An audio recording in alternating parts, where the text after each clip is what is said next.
lot of construction all year long. There will be a crane at the front gate and steel beams will continue to go up. The dirt path that's over to our left, right behind third base, that will be built out and be filled in, but fans will see the stadium continue to grow all year.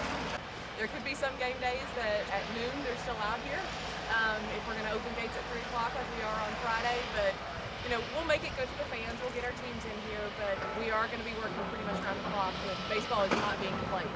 We for sure will start a little over 6,200.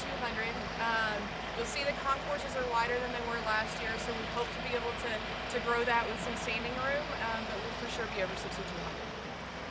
A lot of new seats are in. Probably the things they're going to notice the most when they walk in is the new sound system.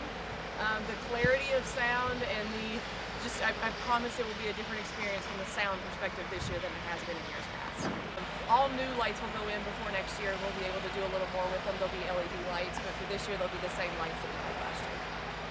The gate entry is probably going to be the biggest thing where they notice a big difference, so I would recommend, especially early in the season, getting here a little early.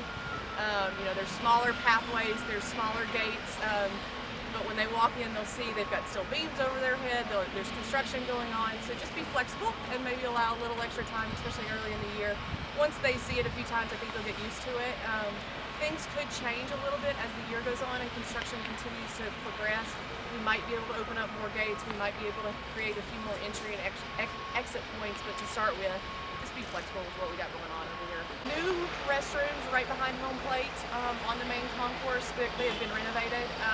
Concessions offerings, you're going to see a lot more kiosks, you're going to see a lot more things coming along.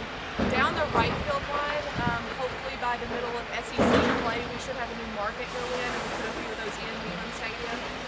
And you can see that coming to life, it's just not quite done yet.